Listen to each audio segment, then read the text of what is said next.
గారు రాసిన సువార్త 15వ అధ్యాయం 8వ వచనం నుంచి రాయబడుతున్నటువంటి మాటలు మనం చూడగలిగితే, ఏ స్త్రీకైనను 10 వెండి నాణెములు ఉండగా వాటిలో ఒక నాణెము పోగొట్టుకుంటే రాయబడుతుంది. యేసుక్రీస్తు ప్రభువు వారి నోటి వెంట అనేక అద్భుతమైన మాటలు వచ్చాయి. చాలా అద్భుతమైన సంగతులు ఆయన మాట్లాడారు. ఆ మాటలు సువార్తకులు రాశారు, కొన్ని అయితే రాయలేకపోయారు. మనకు అవసరమైనవన్నీ రాశారు. అలా ఆయన నోటి నుంచి వచ్చినటువంటి అనేక అద్భుతమైన మాటలు ఇవి కూడా 15వ అధ్యాయంలో ప్రభువారు చెప్పినటువంటి 3 ఉపమానాలు ఉంటాయి. తప్పిపోయిన గొర్రె, పడిపోయిన నాణం, వెళ్ళిపోయినటువంటి కుమారుడు.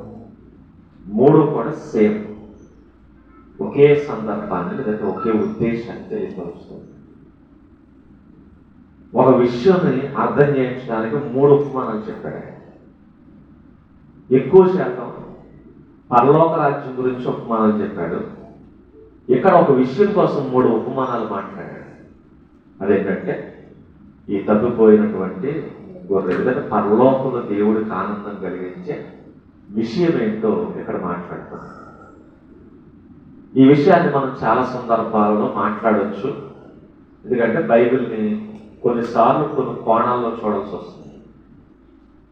ఫర్ ఎగ్జాంపుల్, మనం ఒక కామన్ మ్యాన్ అనుకోండి, ఒక కుటుంబం పెద్ద మీరంటే, లేదా కుటుంబంలో ఒక వ్యక్తి, ఒక యవనస్తుడిగా మీరు బైబిల్ చదువుతున్నారు అనుకోండి, ఏ బాధ్యత లేదు మీకు. తండ్రి ఉన్నాడు, తల్లి ఉంది, అతని చేతి కింద మీరు ఉన్నారు. ఒక యవనస్తుడిగా మీరు చదువుతుంటే మీ జీవితాన్ని దాంట్లో వెతుక్కోవాలి. నేను యవనస్తుడిని, నేను ఎలా బతకాలి. ఆ విషయం ప్రతి లేఖనం చెప్తుంది, ఎలా బతకాలి అంటే తన కోణంలో చూడటం. రెండవది, తండ్రిగా ఒకవేళ బైబిల్ చదువుతుంటే తండ్రిగా నేనేం చేయాలి అన్నది బైబిల్ చెప్తాను. తండ్రి కోణంలో చూడొచ్చు, కుమారుడు కోణంలో చూడొచ్చు, భార్య కోణంలో చూడొచ్చు, తల్లి కోణంలో చూడొచ్చు, విశ్వాస కోణంలో చూడొచ్చు. మనం ఏ కోణంలో చూడాలి అంటే సేవకుల కోణంలో కూడా చూడొచ్చు. అంటే ఒక్కొక్క కోణంలో ఒక్కొక్క లేఖనం ఒక్కొక్కలా కనబడుతుంది. అంటే ఒకే లేఖనం 8 రకాలుగా మాట్లాడుతుంది. మనతో అన్ని రకాలుగా మాట్లాడుతుంది ఒక లేఖనం. ఆ లేఖనంలో 8 కోణాలు ఉంటాయి. కాబట్టి విశ్వాసంతో మాట్లాడుతున్నప్పుడు విశ్వాస కోణంలో వాళ్ళకి అవసరమైన సంగతి మనం మాట్లాడతాం. ఇప్పుడు సేవకులుగా కొన్ని విషయాలు లేఖనాల ద్వారా మనం నేర్చుకున్నాం. ఏం నేర్చుకుందాం అంటే ఇక్కడ చెప్తున్నాడు, స్త్రీ అన్నాడు. చూడండి, ఉపమానంలో స్త్రీ. ఆ స్త్రీ ఎవరు అంటే చర్చ్. పాత నిబంధనలో కావచ్చు, కొత్త నిబంధనలో కావచ్చు, ఈ చర్చిని లేదంటే తన సమూహాన్ని, తన సంఘాన్ని స్త్రీతో పోల్చాడు. స్త్రీతో. కొత్త నిబంధనలు అయితే ప్రధానము చేయబడినటువంటి కన్యక అన్నాడు. పాత నిబంధనలు అయితే నేను చేసుకున్న భార్య అంటాడు. తనకు ద్రోహం చేసినట్టుగా మాట్లాడుతున్నాడు ఇశ్రాయేలు. నేను వివాహం చేసుకున్నాను, వాళ్ళు నాకు ద్రోహం చేశారు. మనల్నైతే ప్రదానం చేసినటువంటి ఒక కన్యకగా మాట్లాడాలి. వివాహం చేసుకోబోతున్నటువంటి భార్యలు మనం ఇంకా చేసుకోలేదు. ఎందుకంటే వాడికైతే కారణం ఇచ్చేసాడు కాబట్టి చేసుకున్నాను అన్నాడు. మనకేమిస్తానన్నాడు? పరలోకం ఇస్తానన్నాడు, ఇంకెవ్వలేదు. కాబట్టి మనం ఇంకా చేసుకోలేదు, మనం ప్రదానం చేయబడ్డాం. వాళ్ళైతే వివాహం చేసుకున్నటువంటి భార్యలుగా పోల్చాడు. ఇక్కడ కూడా మీరు గమనించండి, స్త్రీ నాడైనా నేడైనా దేవుడికి చెందినటువంటి సమూహంగా కనబడుతుంది. ఇప్పుడు చర్చ్ ఆ స్త్రీకి సాదృశ్యంగా ఉంది. ఈ చర్చిలో ఏం జరిగిందట అని మనం మాట్లాడితే 10 వెండి నాణములు ఉండగా. చర్చిలకి పెద్దలుగా మనం ఉన్నాం కాబట్టి, నాయకులుగా మీరు ఉన్నారు కాబట్టి మీ చర్చిలో చాలా ఉంటాయి. మీరు చెప్పాలంటే ఈ స్త్రీకి ఇల్లు ఉంది, ఆ స్త్రీకి ఇల్లు ఉంది. ఆ స్త్రీని ఎవరు అనుకుందామంటే మనమే. ఆ సంఘానికి నాయకులుగా మిమ్మల్ని ఉద్దేశించి మాట్లాడుతున్నారు అనుకోండి. ఆ స్త్రీలు మీరే అయితే మీ ఇల్లు ఏదంటే మీకు ఉన్నటువంటి మందిరం, లేదా మీకు ఉన్నటువంటి సంఘం. ఆ సంఘములో చాలా ఉంటాయి. చాలా వాటితో పాటు 10 వెండి నాణాలు కూడా ఉన్నాయి. ఇంట్లో చాలా ఉంటాయి, చాలా వాటితో పాటు వెండి నాణాలు కూడా ఉన్నాయి. ఈ స్త్రీ కూడా ఇల్లు ఉంది, ఆ ఇంట్లో చాలా ఉన్నాయి, చాలా వాటితో పాటు 10 వెండి నాణాలు కూడా ఉన్నాయి. వెండి నాణాలు అనగానే విలువైంది మనం అర్థం చేసుకోవాలి. ఆలోచించండి, ఈ నాణ్యం కూడా నేల నుంచి వచ్చింది. మనిషిని దేవుడు ఎక్కడి నుంచి చేశాడు అంటే నేల మట్టిని తీసి నరునిగా నిర్మించాడు. నేల మట్టిని తీసి నరునిగా నిర్మిస్తే మనం మనిషి అయ్యాం. దేవుడు మట్టిని తీసి మనిషిని చేశాడు. మనిషి భూమిలో ఉన్న ఖనిజాన్ని తీసి నాణ్యంగా మార్చాడు. భూమిలో ఉన్నటువంటి ఖనిజం, వెండి ఒక ఖనిజం. ఆ ఖనిజాన్ని తీసి ఏం చేశాడు అంటే అదొక ముద్దగా ఉన్నప్పుడు దాన్ని బయటికి తీశాడు. ముద్దగా ఉన్న దాన్ని బయటికి తీసి శుద్ధి చేశాడు. శుద్ధి చేసిన తర్వాత ఏం చేశాడంటే దానికి ఒక రూపం చేశాడు. ఆ రూపం చేసిన తర్వాత దాని పైన కొన్ని ముద్రలు వేశాడు. సేమ్ టు సేమ్ మనలో కూడా దేవుడిలాగా చేశాడు. నేల మట్టిగా ఉన్న మనల్ని బయటికి తీశాడు. ముద్దగా ఉన్న మనల్ని తీసి ఒక రూపం ఇచ్చాడు. ఆ రూపం తన రూపం. చెప్పాలంటే నేడు వెండి నాణాల మీద లేదా నేడు మన నాణాల మీద మనుషుల రూపాలు ఉంటాయి. గాంధీ గారి బొమ్మ ఉంటుంది, లేదా 3 సింహాల బొమ్మ ఉంటుంది, లేదా ఇంకొకటి ఏదో ఉంటుంది. ఎందుకు ఉంటుందంటే వాళ్ళు తయారు చేశారు కాబట్టి ఆ ఖనిజాన్ని బయటికి తీసి వాళ్ళు బొమ్మలు వేసుకున్నారు. దేవుడు మట్టిని తీసి చేశాడు కాబట్టి తన రూపంలో తన బొమ్మను వేసుకున్నాడు. ద ఇమేజ్ ఆఫ్ గాడ్ అంటారు మనిషి. ఆయన మొత్తం మనగా కనపడుతుంది. ఇప్పుడు మీరు ఆలోచిస్తే ఈ నాణం నేలలో నుండి తీయబడింది, శుద్ధి చేయబడింది. చేయబడిన తర్వాత దాని మీద ముద్రలు వేయబడ్డాడు. ఇప్పుడు ఆ నాణ్యం ఎవరో కాదు, మీ చర్చిలో ఉన్నటువంటి ఒక మెంబర్. మీ చర్చిలో ఉన్న ఒక మెంబర్. ఆ మెంబర్ ఎలా వచ్చాడు మీ చర్చిలో కంటే మట్టిలో ఉన్నటువంటి వాడు బయటికి తీసింది మీరే. మీ ప్రార్థనల ద్వారా, మీ ప్రసంగాల ద్వారా, మీ పరిచర్య ద్వారా మీరు ఏం చేశారంటే ఆ మట్టిలో ఉన్న వాడిని బయటికి తీశారు. తీసినప్పుడు వాడు నాణ్యంగా లేరు. వాళ్ళు ఎలా ఉన్నారంటే జస్ట్ ఒక ఖనిజం అంతే. ఆ ఖనిజాన్ని తీసి మీరు ఏం చేశారు అంటే శుద్ధి చేశారు. వెండిలో కూడా ఏముంటుంది, తీసేసరికి బయటకు వచ్చేసరికి మళ్ళీ ఉంటుంది. మళ్ళీ ఏం చేయాలి, మనం శుద్ధి చేయాలి. అలాగే ఆ మనిషి మొట్టమొదటిసారిగా మీ చేతికి దొరికినప్పుడు, మీ చర్చకు వచ్చినప్పుడు మలినముతో ఉంటాడు. మలినంతో ఉన్న ఆ మనిషిని ఏం చేశారంటే శుద్ధి చేశారు. మీ మాటలతో శుద్ధి చేశారు, మీ క్రియలతో శుద్ధి చేశారు, మీ పరిచర్యతో శుద్ధి చేశారు. తనలో ఉన్నటువంటి మలినాలు, తనకున్న అలవాట్లు ఏవైతే ఉన్నాయో, వ్యసనాలు ఏవైతే ఉన్నాయో వాటన్నిటినీ అతని నుంచి దూరం చేశారు.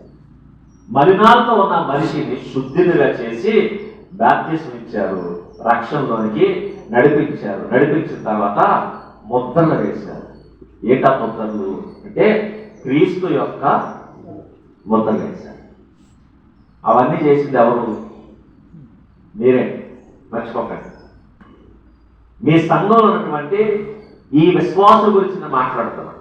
ఆ విశ్వాసులు మీకు కష్టం అంటే చెప్పాలంటే వాడు మీరు వెతికారు,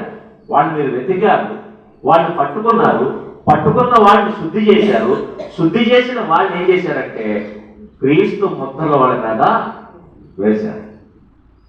వేసిన తర్వాత వాళ్ళకి విలువ వచ్చింది. అవునా? ఇంకా చెప్పాలంటే ఈ వెండి భూమిలో ఉన్నప్పుడు విలువ లేదు.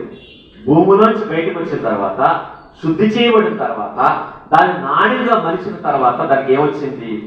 ఒక వాల్యూ వచ్చింది, ఒక విలువ వచ్చింది. ఆ విలువ కూడా మనిషి ఎలాంతైతే నిర్ణయించాడో అంతే ఉంటుంది. అలాగే మీరు కూడా ఈ మనుషులను శుద్ధి చేసి ఆ మనుషులకి ప్రభు ముద్రలు వేసి వాల్యూ ఇచ్చారు. అందుకనే చర్చికి రాకముందు ఆ వ్యక్తికి విలువ ఉండదు. చర్చిలోకి వచ్చిన తర్వాత ఆ వ్యక్తికి ఏమొస్తుందంటే వాల్యూ వస్తుంది. ఆ వాల్యూ మీ పరిచర్య ద్వారా కల్పింపబడినటువంటి విలువ. ఇప్పుడు మీరు ఆలోచిస్తే అలాంటి ఒక నాణ్యం, ఇప్పుడు చెప్పండి, ఆ నాణ్యం మనకి ఏముంది? మీ అందరి కష్టం, మీ చర్చలో విశ్వాసుల పట్ల మీ కష్టం ఉంది. ఈ కష్టంతో ఏర్పడినటువంటి నాణ్యం ఏమైందంటే ఇప్పుడు పడిపోయింది. మీ కష్టం వల్ల మీరు ఎంతో కష్టపడి నెతికారు, నేలలో నెతికారు, దాన్ని తీయడం కోసం తవ్వారు నేల, దాన్ని బయటికి తీశారు, దాన్ని కడిగారు, శుద్ధీకరించారు, అగ్నిలో కాల్చారు. ఎంత కష్టపడి నాణ్యం చేసిన తర్వాత ఆ నాణ్యాలు ఏంటంటే 10 నాణ్యాలు, 10 నాణ్యాలు. ఈ 10 నాణ్యాల్లో వెళ్ళిపోయింది. 9 ఉన్నాయి, 1 పోయింది. ఇప్పుడు చెప్పండి, 9 ఉన్నాయని సంతోషపడతారా? పోయిన ఒక్కడి కోసం బాధపడతా. ఎందుకు బాధపడతామంటే దానికోసం పడిన కష్టం అంతంత కాదు. దానికోసం చాలా కష్టపడ్డారు, చాలా ప్రయాసపడ్డారు. ఆ కష్టం పడిన మీకే తెలుసు, పడిన వాడికే తెలుసు. పడిన వాడికి ఆ కష్టం తెలుసు కాబట్టి సరే 9 ఉన్నాయని చెప్పి 9 సరిపెట్టుకో. మరి ఏం చేస్తామంటే పడిపోయిన నాణ్యం నాకు కావాలి. ఇది ఫస్ట్ ఆ స్త్రీ గుర్తించిందట. ఏం పోయింది? నాణ్యం పోయింది. నేను అనుకుంటుంటా ఆ స్త్రీ దగ్గర చాలా ఉన్నాయి, కానీ నాణాలు మాత్రం 10 ఉన్నాయి. మన దగ్గర కూడా విశ్వాసాలు చాలా మంది ఉండొచ్చు, కానీ దాంట్లో నాణ్యత కలిగిన విశ్వాసులు చాలా తక్కువ. నాణ్యత కలిగిన విశ్వాసులు చాలా తక్కువ ఉంటారు. ఆ నాణ్యత కలిగిన విశ్వాసులు ఆ నాణ్యతలోనికి తేవడానికి మీరు చాలా కష్టపడి ఉంటారు. అలా కష్టపడితే ఆ నాణ్యత వచ్చింది. ఆ నాణ్యత కలిగిన విశ్వాసుల్లో ఒక ఆయన ఏమైపోయాడు? తగ్గిపోయింది. లేదా ఒక ఆవిడ ఏమైపోయింది? తగ్గిపోయింది. ఇప్పుడు ఏం చేయాలి మనం? వదిలేయాలా అంటే వదలకూడదు. ఎందుకు వదలకూడదు? గట్టి పరకైతే వదిలేదు, చెత్త అయితే వదిలేదు, పేపర్ అయితే వదిలేదు. కానీ ఎవరు? వెండి నాణ్యం అయితే పొరపాటున పడవడం. ఎందుకు పోయింది? ఎందుకు పోయింది?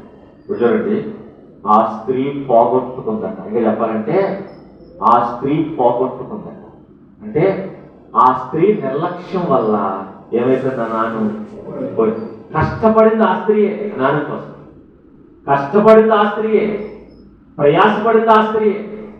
ప్రయాసపడిన ఆ స్త్రీ కష్టం ఏమైపోయిందంటే పోయింది. ఎందుకు పోయిందంటే కొంచెం నిర్లక్ష్యం వల్ల పోయి ఉండొచ్చు. అలాగే కొన్నిసార్లు నాణ్యత కలిగిన వారు మన నిర్లక్ష్యం వల్ల, మన మాటల వల్ల, మన క్రియల వల్ల ఏమైనా పోతే మనం చాలా జాగ్రత్తగా వాడు వెతుకు పట్టుకోవాలి. చాలా. అందుకే ఫస్ట్ నాణ్యత కలిగిన వారి మీద నీ చూపుంటారు. వీళ్ళు వెరీ వెరీ వాల్యుబుల్, వీళ్ళకి విలువ ఎక్కువ అని చెప్పి ఆ విలువైన వాళ్ళని చాలా జాగ్రత్తగా పట్టుకోవాలి. దాంట్లో 100 మందిలో 10 మంది ఉండొచ్చు, కానీ ఆ 10 మంది నాణ్యత కలిగిన వాళ్ళైతే ఆ నాణ్యత కలిగిన వారి పట్ల మన చూపు చాలా శ్రద్ధగా ఉండాలి. ఇప్పుడు చూడండి, ఆ స్త్రీ ఆ వెండి నాణ్యములో ఒక నాణ్యమును పోగొట్టుకుందట. నాణ్యం పోలా, ఈ స్త్రీయే పోగొట్టు. కొన్నిసార్లు మన నిర్లక్ష్యం వల్ల, కొన్నిసార్లు మన ఆలస్యం వల్ల, కొన్నిసార్లు మనం పట్టించుకోకపోవడం వల్ల నాణ్యత కలిగిన వాళ్ళు ఏమైపోతారంటే పాడైపోయే అవకాశం ఉంది, పడిపోయే అవకాశం ఉంది. అలా పడిపోయిన వాళ్ళు మరలా వెతికి పట్టుకోవాల్సిన బాధ్యత మనందరికీ. మీరు గమనించండి, మన చర్చల్లో కూడా నాణ్యత కలిగిన వాళ్ళు ఉంటారు. అందుకే కొంతమంది సాక్ష్యం ఇస్తారు. పెద్దలు, కాపులు, ఈయన చాలా మంచోడండి, ప్రతి పనికి ముందుంటాడు, ఈయన చాలా ఉత్తముడండి, ప్రతి పనిలో ఈయన ఉంటాడు, సహకరిస్తాడు, ఈవిడ చాలా గొప్పదండి, పరిచయంలో ఎప్పుడూ సహకారిగా ఉంటాడు. ఇలా సాక్ష్యం ఇస్తున్నారంటే వాళ్ళు నాణ్యత కలిగిన వాళ్ళు. అంటే నాణ్యత కలిగిన వాళ్ళు మనం గుర్తించాలి. నాణ్యత కలిగిన వాళ్ళు గుర్తించడమే కాదు, వాళ్ళ విలువను మనం చాలా జాగ్రత్తగా మనమే గమనించి వాళ్ళని చాలా జాగ్రత్తగా భద్రపరుచుకోవాలి. ఇక్కడ చూడండి, ఈ స్త్రీ పోగొట్టుకుందట. పోగొట్టుకున్న తర్వాత ఏం జరుగుతుంది అంటే ఇప్పుడు పోయిందిలే అనుకోలేదు, ఎందుకంటే పోయింది నాణ్యం కాబట్టి వెంటనే గుర్తించిన ఆ స్త్రీ నా నాణ్యం నాకు కావాలి. ఇప్పుడు ఏం చేసింది అంటే ఇప్పుడు చేయాల్సిన ఒకవేళ మనమే కనుక మన చర్చిల్లో నుంచి ఇలాంటి నాణ్యాలను పోగొట్టుకుంటే, నాణ్యం వంటి వాళ్ళు పోగొట్టుకుంటే, నాణ్యత కలిగిన వాళ్ళు పోగొట్టుకుంటే వెంటనే చేయాల్సిన పనులు ఇక్కడ చెప్తున్నాడు. కాపర్లుగా మనం చేయాల్సిన పనులు, సేవకులుగా మనం చేయాల్సిన పనులు. ఎవరైనా నాణ్యత కలిగిన వాళ్ళు పోతే వెంటనే చేయాల్సిన పని ఏంటంటే ఆ స్త్రీ ఏం చేసింది? దీపం వెలిగించాలి. ఇప్పుడు పోయింది నాణ్యం అన్న సంగతి తెలిసింది. తెలిసినటువంటి ఆ స్త్రీ వెంటనే చేసిన పని ఏంటంటే ఇప్పుడు ఈ నాణ్యం వెతకాలంటే నాకు ఫస్ట్ దీపం కావాలి. చీకట్లో వెతకడానికి ట్రై చేయాలి. వెంటనే తీసుకొచ్చింది ఏంటి? దీపం. అందుకనే మీరు గమనించండి, మీ సంఘాల్లో కాస్త నిర్లక్ష్యం ఏర్పడుతున్నా, చివరికి ఉత్సాహంగా ఉన్న సంఘం నిరుత్సాహపడుతున్నా, వెనకడుగులు వేస్తున్నా, బలహీన పడుతున్నా, ఫస్ట్ మనం చేయాల్సింది ఏంటంటే అక్కడ వెలుగు చూపించాలి. అందుకే లేదా ఒకప్పుడు బాగుండేది, ఇప్పుడు ఎందుకో కుట్టుపడినట్టు అనిపిస్తుందంటే మనం వెంటనే చేయాల్సిన పని వెంటనే దీపం వెలిగించాలి. చూడండి, నాణాలు పోతున్నాయి అనుకుంటే, నాణ్యత తగ్గుతుంది అనుకుంటే వెంటనే చేయాల్సిన పని దీపం వెలిగించాలి. ఏంటా దీపం? వాక్యం. అందుకే సంఘాల్లోనికి వాక్యాన్ని తీసుకురావాలి. వాక్యం ఎలా వెలిగించాలి? ఏదో ఒక ఈవెంట్ జరగాలి, ఏదో ఒక కార్యక్రమం, అది సిద్ధపాటు కూడుక, ఆత్మీయ సహవాస కూడుక, ఉపవాస కూడుక, లేదంటే ఇంకోటి ఏది ఏర్పాటు చేస్తో తెలియదు కానీ మొత్తానికి సంఘంలోకి ఏ రావాలి? వాక్యపు వెలుగులు రావాలి. వాక్యపు వెలుగులు వస్తే ఏం తెలుస్తుంది అంటే, ఎప్పుడైతే ఈ స్త్రీ దీపం తెచ్చింది, మళ్ళా దీపమే తేవాలి, ఇంకోటేదో తెస్తుంది సరిపోదు. రేడియో స్టిక్కర్స్ ఉంటాయి చూసారా, అవి కూడా మెరుస్తూ ఉంటాయి. అవి తెచ్చి చర్చలు అంటించామనుకోండి, దానివల్ల ఏం కనపడదు మనకి, ఆ స్టిక్కరే కనపడుతుంది. ఆ స్టిక్కర్ లోకంలో వెలుగు లాంటివి ఉన్నాయి చాలా, గమ్మి వెలుగు. అందుకే మీరు కేవలం వాక్యమే తేవాలి. కథలు చెప్పేవాడు ఉన్నారు లేదా? ఉన్నారు. కథలు చెప్పేవాడు ఉన్నారు, వాక్యానికి ఆల్టర్నేటివ్గా కూడా ఉన్నాయి. ఇలా సంఘాల్లో ఉద్యోగం కోసం అని చెప్పి కొన్ని పనులు చేస్తారు కొందరు. ఏంట పనులు అంటే ఏవో తీసుకొస్తారు, ఎవరినో తీసుకొస్తారు. అందుకనే ఈవెంట్లు ఏర్పాటు చేసి ఈ సంఘాన్ని ఉత్సాహపరచడం కోసం కొంతమంది ఎవరెవరినో తీసుకొచ్చి ఏవో వినిపిస్తారు. కాకినాడలో అనుకుంటా ఒక ఆయన మీటింగ్ ఏర్పాటు చేసింది ఏంటంటే, ఆ వచ్చిన పాస్టర్ గారు మిమిక్రీ చేస్తున్నాడు. చిరంజీవి గారు ఎలా ఉంటాడు, ఏదో చెప్పాడంట. అప్పుడు చిరంజీవి గారు వాకింగ్ చెప్తే ఎలా ఉంటుందో సమ్ ఏదో చెప్పాడు, ఒక నాకు సరిగ్గా ఐడియా లేదు కానీ హీరోని ఇమిటేట్ చేయడం మొదలు పెట్టాడు. ఎవరు? పాస్టర్. ఇక్కడ హీరోని ఇమిటేట్ చేయడం ఈయన మొదలు పెడితే వెనకున్నటువంటి యవనస్తులు ఏళ్ళ వేయడం మొదలు పెట్టారు. ఇప్పుడు చెప్పండి, ఈయన ఆ ఈవెంట్ వల్ల యవనస్తులను పాడు చేశాడు, బాగు చేశాడు. ఒకవేళ ఆ ఈవెంట్ లో యవనస్తులు వచ్చారు కాబట్టి అది యూత్ మీటింగ్ అనుకుంటా. యూత్ మీటింగ్ లో యవనస్తులను ఆకర్షించడానికి, యవనస్తులకి ఏది ఇష్టమో అంటే వాళ్ళకి సినిమా హీరోలు ఇష్టం కాబట్టి సినిమా హీరోలు మాట్లాడతారు. అంటే వాళ్ళని ఆకర్షించడానికి ట్రై చేశాడు తప్ప వాడు బాగు చేయడం మాత్రం ట్రై చేయడు. అందుకనే వాక్యం కనబడాలి, వాక్యపు వెలుగులు రావాలి. నువ్వు ఏవేవో తీసుకొస్తే లేదు. అందుకనే ఈ రోజు కథలు వచ్చింది, తర్వాత కొంతమంది తత్వజ్ఞానం చెప్తున్నారు, కొంతమంది మోటివేషన్ క్లాసులు చెప్తున్నారు, కొంతమంది సేవలు చూసారా మోటివేషన్ క్లాసులు చెప్తున్నారు, కొంతమంది న్యూస్ చెప్తున్నారు. న్యూస్ చెప్పడం కాదు, న్యూస్ వాళ్ళకి తెలుసు. మోటివేషన్ క్లాసులు కాదు, మరి ఏం చేయాలంటే సంఘములో వాక్యం తీసుకురావాలి. కాస్త నిర్లక్ష్యం ఏర్పడుతున్నా, నిరుత్సాహం ఏర్పడుతున్నా, దారి తప్పుతున్నట్టు నీకు అనిపించిన వెంటనే నువ్వు చేయాల్సిన పని ఏంటంటే సంఘములో దీపం వెలిగించు. మళ్ళా నువ్వే వెలిగించాలి, నువ్వే ఆ దీపాన్ని అర్జెంటుగా తీసుకురావాలి.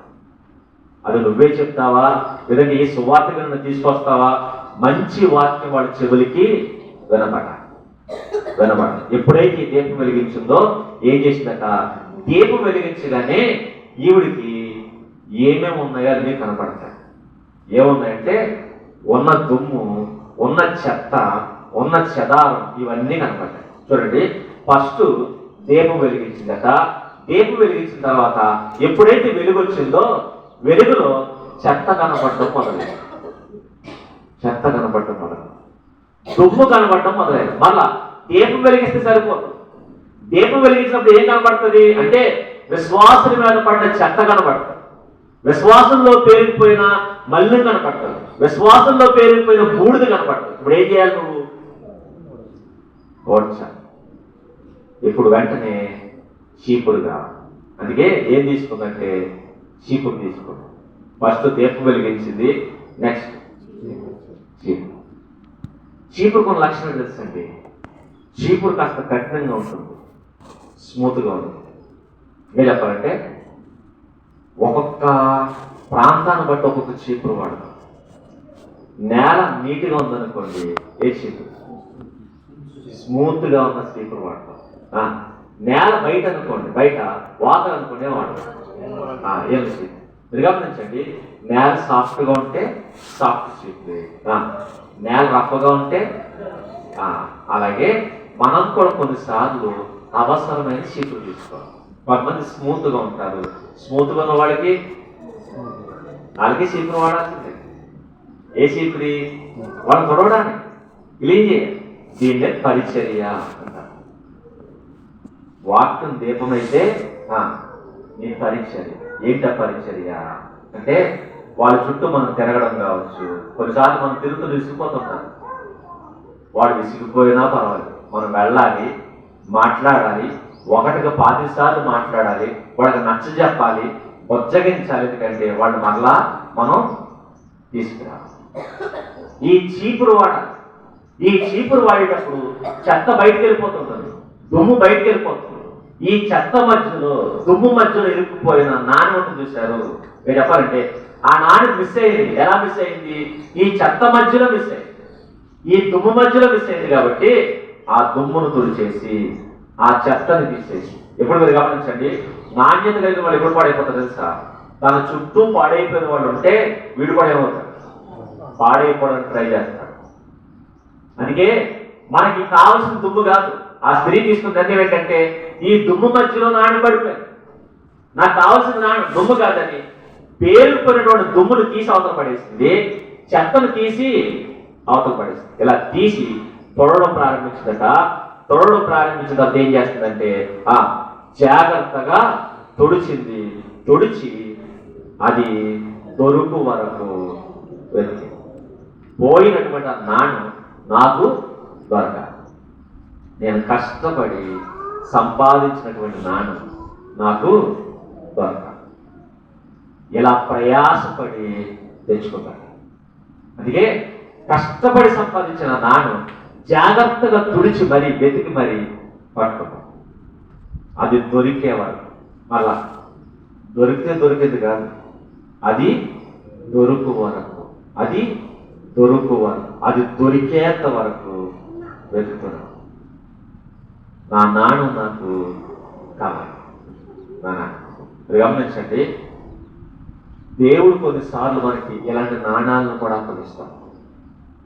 అందుకే మన పరిచర్య ఎలా కట్టబడుతుంది అంటే, పౌలుగా చెప్పారు కదా, కొందరు గడ్డితో పెట్టారట, కొందరు కర్రతో కొట్టారట, మరికొందరు పొయ్యితో కట్టారట, మరికొందరు వెండి బంగారాలతో కట్టారట.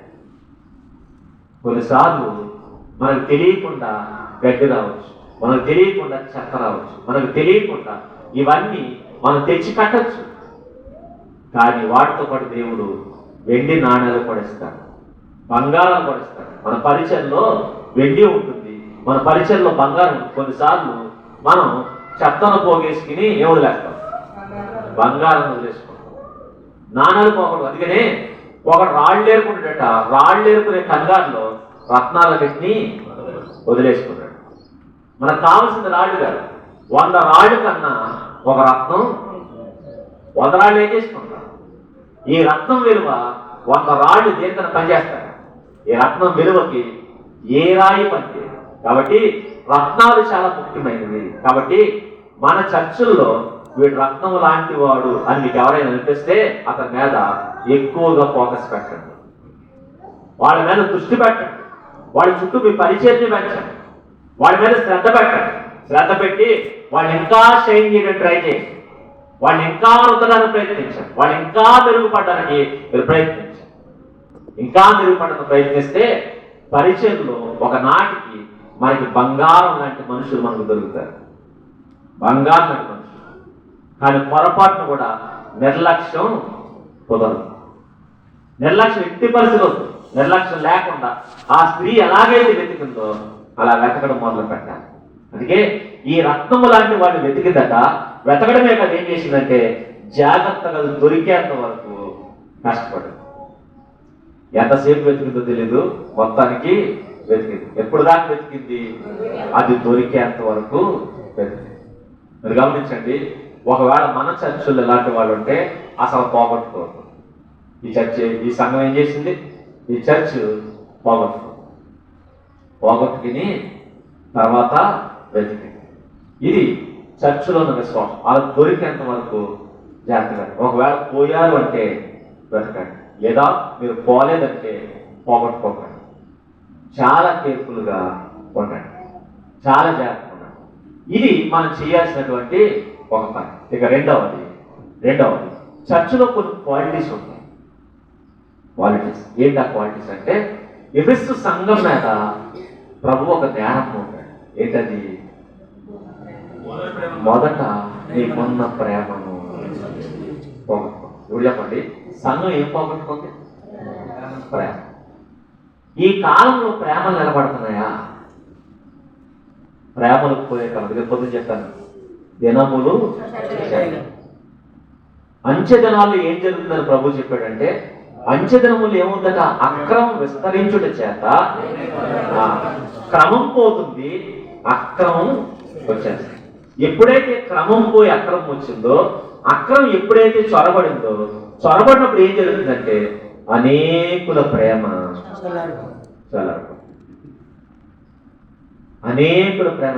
ప్రేమ చల్లారకూడదు.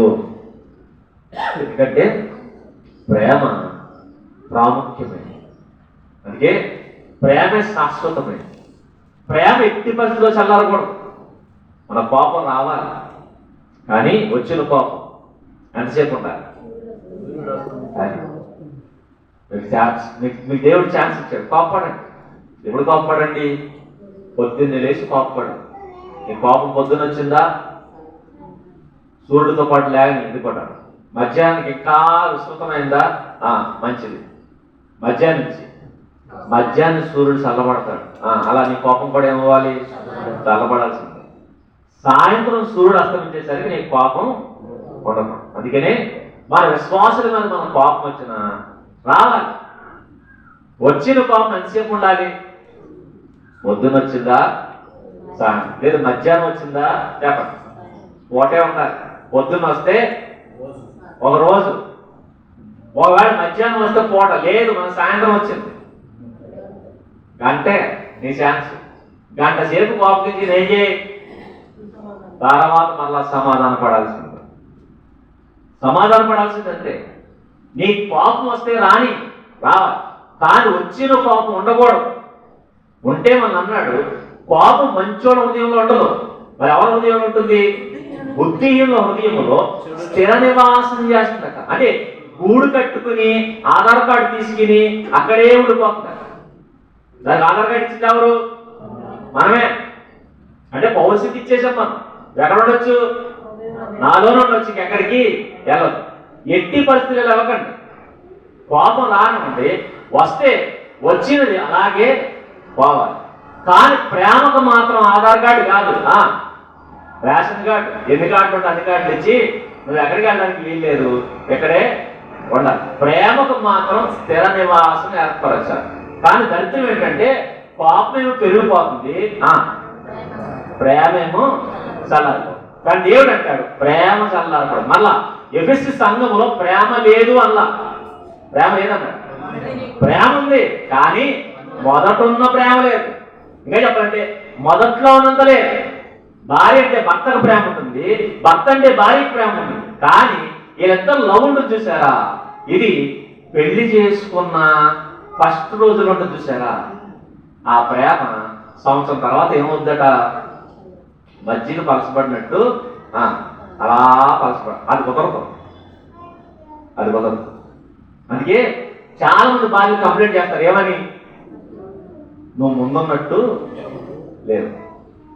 కానీ భూమి మీద భార్యలు భర్తల మీద కంప్లైంట్ చేస్తారు, ఇదిగో నువ్వు ముందున్నట్లేవు, నువ్వు ఒకరోజు నా చుట్టూ తిరిగావు, మరి ఇప్పుడు ఒకప్పుడు నువ్వే మాట్లాడు అన్నారట, ఇప్పుడు నువ్వు నోర్మి అన్నారట. నువ్వు మాట్లాడితే గాల్లో తేలుతున్నట్టు ఉన్నారట, మరి ఇప్పుడు ఒంట్లో మొత్తం అగ్నిలో కాలుతున్నట్టు ఉంటాడు. అప్పుడు గాల్లో తేలని మాట్లాడు, మరి ఇప్పుడు కాలిపోతుందట, ఒళ్ళు మండిపోతుంది. మండకూడదు, అస్సలు మండకూడదు. మీరు గమనించండి, ఈ భూమి మీద భార్యలు భర్తమే చేస్తారు, కానీ పరలోకంలో ఉన్న భార్య మీద చేశాడు. ఏమండి? నీకు మొదట ఉన్న ప్రేమ తగ్గిందా? నీకు ఫస్ట్లో నేనంటే చాలా ప్రేమ ఉంది, కానీ ఇప్పుడు ఎందుకు తగ్గింది? మళ్ళా లేదల్లా తగ్గింది. సర్లే సరిపెట్టుకుంటాను అన్నాడా?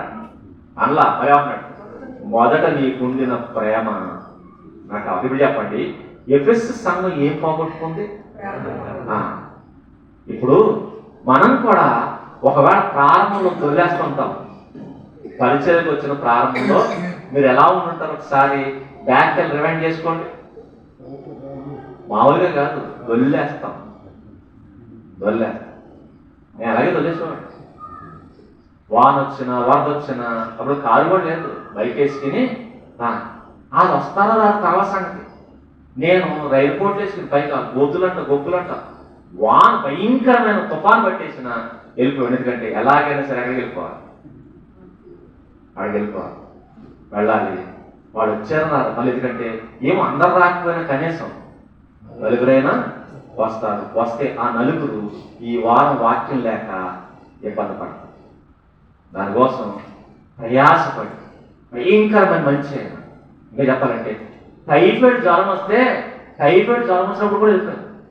ఒంట్లో ఓపిక లేకపోయింది, ఎందుకంటే అంత పిచ్చి. అప్పుడప్పుడు భయం వేస్తుంటుంది. అప్పుడు అంత పిచ్చి ఉంటుంది. ఇప్పుడు ఏమన్నా అందుకే గర్భిణి ఎవరన్నా ఫోన్ చేసి అన్న వస్తావా అంటే రానన్న మాట నా నోటకు రావడానికి భయం వేస్తుంది. ఎందుకంటే రానంటే ఏమవుతావు? మళ్ళీ ప్రభు అంటాడు, ఒరే ఫస్ట్లో పరిగెట్టావు, ఇప్పుడు ఏమైందిరా అని అడుగుతాడు. అదో భయం. ఫస్ట్లో దొల్లేశావు కదా, అప్పుడు బండి వేసుకుని దుమ్మంతా పోగలంతా మళ్ళీ బాగానే పోయావు. ఇప్పుడు బాగానే ఇచ్చాను కదా నొప్పి లేకుండా. ఇప్పుడు నీకు బాధ ఏంటని అడిగితే ఏం సమాధానం చెప్పాలి? ప్రభు నీ ప్రేమ పెరిగింది, నా ప్రేమ తగ్గిందని చెప్పాలా? కొన్నిసార్లు మనలో సోమరతనం వస్తుంది. ప్రభు అంటాడు, ఫస్ట్ నా పరిచర్య కోసం అంత కష్టపడ్డావే, ఇంటింటికి వెళ్ళావు, ప్రతి వాడితో మాట్లాడావు, ప్రతి వాడిని దర్శించావు, వాళ్ళు రమ్మని బతిమాలావు. మరి ఇప్పుడేంట్రా ఇలా అయ్యా? ఇప్పుడు వచ్చిన వాడిని నాకు కోపపడుతున్నా, వచ్చిన వాడిని దూషిస్తున్నా, వచ్చిన వాడిని తెలుసుకున్నా, ఇప్పుడు ఎందుకు ఇలా అయిపోయాను అని అడుగుతాడేమో. ఎందుకు ఎలా అయిపోతున్నావేంటి? ఒకరోజు నీ ప్రేమతో చేతులు చేస్తావు, ఒకరోజు నువ్వు ప్రేమతో వాడంతా చుట్టూ పరిగెట్టాక తగ్గిందా? ప్రేమ ఏమన్నా తగ్గిందా అని ప్రశ్నిస్తే ఇప్పుడు చెప్పండి, మనలో ఏం పోయింది? ప్రేమ పోతుంది. ఇప్పుడు ఏం చేయాలి? మరలా దీపం వెలిగించాలి. దేవా, నాలో ఫస్ట్ ఉన్నంత ప్రేమ ఉందా? ఏమన్నా తగ్గిందా? తగ్గుతుందా? దీపం వెలిగించాలి. దీపం వెలిగించడమే కాదు, చీపురు పట్టుకోవాలి. ఇది ఎవరు తొడడానికి? మనమే తొడుచుకోవడానికి. మనలో ఉన్న కోపం, మనలో ఉన్న అసూయ, మనలో ఉన్న స్వార్థం ఏదైతే పేరుకుపోయి ప్రేమను, తర్వాత సమాధానాన్ని, శాంతిని, తర్వాత మిగిలినటువంటి ఆత్మఫలాలు ఏవైతే ఉన్నాయో వాటిని చంపేసే చెత్త ఏదైతే ఉందో ఆ చెత్తని ఏం చేయాలి? క్లీన్ చేసి పడేసి తరువా నువ్వు అడిగావు మొదటి ప్రేమ నాలో ఉంది, ఇదిగో నీ ప్రేమ నీకు ఇస్తున్నా, నీకోసం ఇంకా కష్టపడతాను, నీకోసం ఇంకా ప్రయాసపడతాను. నాలో మొదట నీ పట్ల ఎలాంటి ప్రేమ ఉందో అలాంటి ప్రేమ నేను మరణించేంత వరకు నీకు చూపిస్తాను. ఇది మనలో మనం ఆయనకు చూపించాల్సిన క్వాలిటీస్. ఈ క్వాలిటీ మనలో ఉండాలి. రెండవది, మనలో ఏమైనా నాణ్యాలు పోతున్నామో వెతుక్కోవాలి. రెండవది, చర్చిలో నాణ్యము లాంటి మనుషులు ఎవరైనా పోతున్నారేమో వెతుక్కోవాలి. ఈ రెండు ఎవరు చేయాలి? ప్రతి స్త్రీ చేయాలి. ప్రతి స్త్రీ అంటే ప్రతి సంఘము చేయాలి. సంఘంలో మొదటి క్వాలిటీస్ ఉన్నాయా? ఏమైనా తగ్గినాయి. మొదట నీతిగా ఉన్న వాళ్ళని రమ్మంటాం. నీతిగా ఇప్పుడు డబ్బున్న వాళ్ళని చూస్తున్నావా? అధికారుల వంక చూస్తున్నావా? ఒకనాడు ఒకవేళ అదే డబ్బు నీ దగ్గర చూస్తే దేవుడు నిన్ను కలవడు. అదే అధికారం దేవుడు కోరుకుంటే నిన్ను కలవడు. అధికారం దేవుడు చూడలేదు, చివరికి డబ్బు చూడలేదు, అందమో చూడలేదు. కాబట్టి ఏం చేశాడంటే దేవుడు మనల్ని దగ్గర తెచ్చుకున్నాడు. నువ్వేం చూస్తున్నావు? ఈరోజు నువ్వు డబ్బు చూస్తే నువ్వు మిస్ అవుతున్నావు. నువ్వు మిస్ అవుతావు. నువ్వు అధికారం చూస్తే నువ్వు మిస్ అవుతావు. ఇవి కాదు నువ్వు చూడాల్సింది. మరేం చూడాలంటే ఇదిగో మొదట దేవుడు నీలో చూశాడే, అలాగే మొదట నువ్వు కూడా చూసుకుంటావు. నాణ్యమైన వారు నా సన్నిధికి నా సహవాసంలో కదా. ఈ తలంపులు ఎట్టి పరిస్థితులు మనం చంపేయడానికి వీలు లేదు. ఇలా ఉన్నప్పుడే నాణ్యమైన సేవ చేస్తాం. నాణాలను మనం పట్టుకుంటాం. నాణ్యమైన సేవ చేస్తాం. నాణాలు పట్టుకుంటాం. ఎట్టి పరిస్థితులు ఏ నాణ్యాన్ని పోతాం. చూడండి, ఒకవేళ ఎప్పటివరకు మీరు ఆలోచించలేదు, మీ ఇంటికి ఆలోచించండి. నా చర్చిలో నాణ్యాలు ఎవరు? వెండి లాంటి నాణ్యం ఎవరు? వెండి లాంటి నాణ్యం లేదు. మీ కంటికి అందరూ నాణ్యాలు కనబడితే అయితే అందరినీ నువ్వు కాపాడుకోవాల్సిన బాధ్యత ఉంది. అందరినీ కాపాడుకోవాలి. అందరినీ లేదు, వీళ్ళందరూ నేను కాపాడలేదు అనుకుంటే కనీసం నాణాల మీద దృష్టి పెట్టాడు. ఇక్కడ నాణ్యం లాంటి వారు. ఆ నాణాల మీద దృష్టి పెట్టాలి. ఆ నాణాన్ని మనం చాలా జాగ్రత్తగా కాపాడుకోవాలి. ప్రభు అడుగుతాడు, నేను 10 నాణాలు ఇచ్చాను కదా, ఏం చేసినా? ఒకటి పోయిన ప్రభు అని చెప్తాను. చెబితే ఆయన అంటాడు, ఎలా పోగొట్టా? నువ్వు కన్నీరు కాస్తేనే కదా నేను ఇచ్చాను. అంటే ఈరోజు మనం పొందిన విశ్వాసులందరూ మనం ఏడిస్తే మన దగ్గరికి వచ్చిన వాడు వర్గం రాదా? వాళ్ళ కోసం ఎన్ని కన్నీళ్లు కార్చుంటాము, మోకాళ్ళు అరిగిపోయేటట్టుగా ఎన్నిసార్లు మోకాళ్ళు ప్రార్థన చేసుకుంటాము. ఒకసారి జ్ఞాపకం చేసుకో. మనం ఎంతో ప్రయాసపడితే దేవుడు మన చేతికి అప్పగించిన ఆత్మ. వాళ్ళ ఎట్టి పరిస్థితుల్లో నిర్లక్ష్యం అసలు ఎట్టి పరిస్థితులు వదిలేదు. చాలా జాగ్రత్తగా పట్టుకోండి. ఎందుకంటే వాళ్ళు పిల్లలు లాంటి వాళ్ళు. అందుకనే వాళ్ళు మన చేతికి ఇచ్చాడు, వాళ్ళ పైన మనల్ని పెట్టాడు. ఒకవేళ వాళ్ళు మనలాంటి వాళ్ళు అనుకోండి, మనం వాళ్ళకి అవసరం లేదు. కాబట్టి వాళ్ళు బలహీన అడిగారు. వాళ్ళు గొర్రెలు అంటాడు, మనల్ని ఏమంటాడు? కాపర్లు. గొర్రెలు అలాగే బిహేవ్ చేస్తాయి, తప్పిపోతాయి, పడిపోతాయి, దొంగలంటా పోతాయి. మనం ఏం చేయాలి? మనం కాపర్లం కాబట్టి వాటిని వెతికి పట్టుకోవాలి. లేదనుకో, అబ్బే నేను పట్టుకున్నంటే నువ్వు కాపరం అవ్వు, నేను తప్పిపోతాను, నువ్వు కాపరం అవ్వు. కాపరుగా నీ బాధ్యత ఏంటంటే ఆ గొర్రెనే కనిపెడుతుంటారు. చాలా జాగ్రత్తగా గొర్రెలు కనిపెట్టాలి. ఎందుకంటే అవి గొర్రెలు గట్టి కక్కుర్తి పడతాయి. గొర్రెలు ప్రతిదానికి ఆశపడతాయి. గొర్రెలు పొరలేకుండా ప్రతి దాంట్లోనూ పడిపోతాయి. కాబట్టి అలాంటి వాటిలో పడిపోకుండా మనం ఏం చేయాలంటే ఎప్పుడు మన చూపు గొర్రెల మీద ఉంచాలి. కాబట్టి నిర్లక్ష్యం వద్దు, బద్ధకం అసలు వద్దు, స్థిరపడటం లేదు. ఎందుకంటే స్థిరపడిన కాడి నుంచి మనకి కాస్త నిర్లక్ష్యం వస్తుంది. పరిచయం కాస్త స్థిరపడిందా నిర్లక్ష్యం వస్తుంది. నిర్లక్ష్యం ఎట్టి పరిస్థితుల్లో రాదు. ఎందుకంటే ఇలా నిర్లక్ష్యం చూపించే గొప్ప వాళ్ళు నాశనం అవుతారు. గొప్పవాడు అందుకే అంటాడు ఎవరు? ఉజ్జి ఏమైపోయాడు? స్థిరపడిన తర్వాత మనసున గర్వించాడు. అంతకుముందు చాలా బాగున్నాడండి ప్రారంభంలో. మనం ఎప్పుడు ప్రారంభంలో చాలా బాగుంటాం, కానీ ఎప్పుడైతే స్థిరపడతామో దేన్ని లెక్క చేయకుండా వదిలేస్తాం. దేన్ని స్థిరపడ్డాము అంటే దేవుడిని స్థిరపరిచాడంటే అర్థం ఏంటంటే నీవు ఇప్పుడు అన్నిటి మీద దృష్టి పెట్టకపోయినా కనీసం నాణ్యాల మీదైనా దృష్టి పెట్టాలి. అందుకే నాణాల మీద దృష్టి పెట్టిన నీవు అవి పోగొట్టుకోవడానికి వీలేదు. మళ్ళా మనలో నాణాలు ప్రేమ, శాంతి, సమాధానం అయితే చర్చిలో నాణాలు నాణ్యత కలిగిన విశ్వాసం. ఈ రెండు పోవడానికి వీలేదు. మనలో బలం పోవచ్చు. వయసులో ఉన్నప్పుడు బలంగా ఉంటాం, ఇప్పుడు బలంగా ఉంటాం. మన వాయిస్ పోవచ్చు, మన స్థితిగతులు మారిపోవచ్చు, కానీ మొదట ఉన్న ప్రేమ అలాగే ఉంటాడు.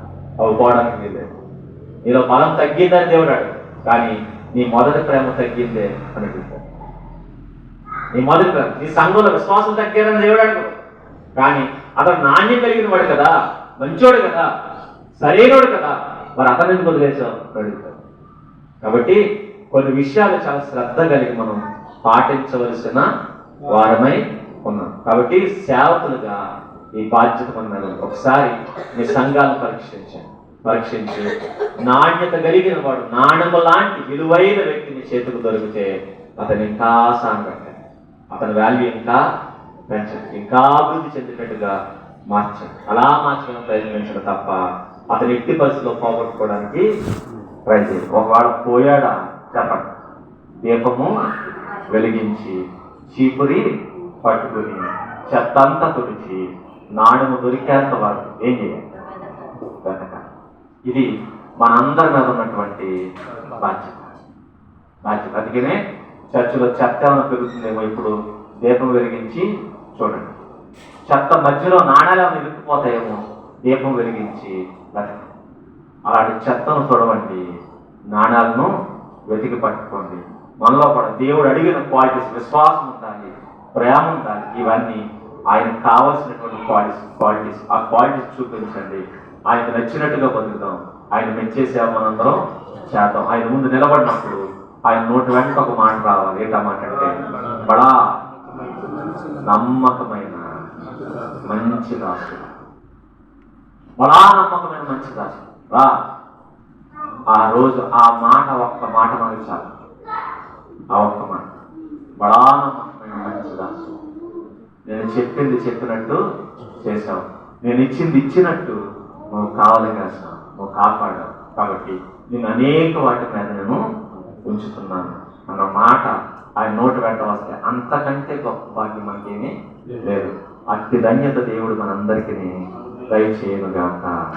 ఆమేన్.